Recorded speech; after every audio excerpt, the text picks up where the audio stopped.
ఎరా నా కొడక నేను పిలుస్తుంటే నీకెంత ధైర్యం నా ముందే ఫోన్ మాట్లాడతావరా అని చెప్పేసి ఇక్కడ పెట్టి ఈ పొట్ట దగ్గర కింద పొత్తు కడుపు తన్నండి గట్టిగా.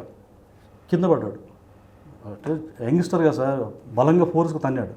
కింద పడితే నా చిన్న కొడుకు అని చెప్పేసి వెళ్ళాడు. సొంత అన్నం కొడుతుంటే బాధ ఉంటుంది కానీ అన్నాడు. ఒక్కసారిగా 100 మంది అంటారు అని చెప్పేసి అందరూ మూకుమ్మడిగా నా చిన్న కొడుకుని చితగొట్టారండి. కొడతా ఉంటే ఇది స్వయంగా చేసింది ఎమ్మెల్యే తమ్ముడు ఫస్ట్ తన్నింది అతను. తర్వాత చేతితోటి గుద్దులు గుద్దాడు, ఇద్దరిని కొట్టాడు అతను. మిగతా వాళ్ళు అన్న పదానికి అంటే అన్నయ్యని కొడుతుంటే దారుణంగా అంతమంది.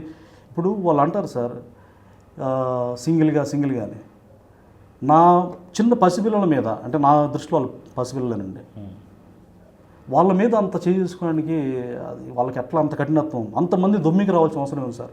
కక్ష ఉంటే అతను కొట్టమనండి, ఓకే.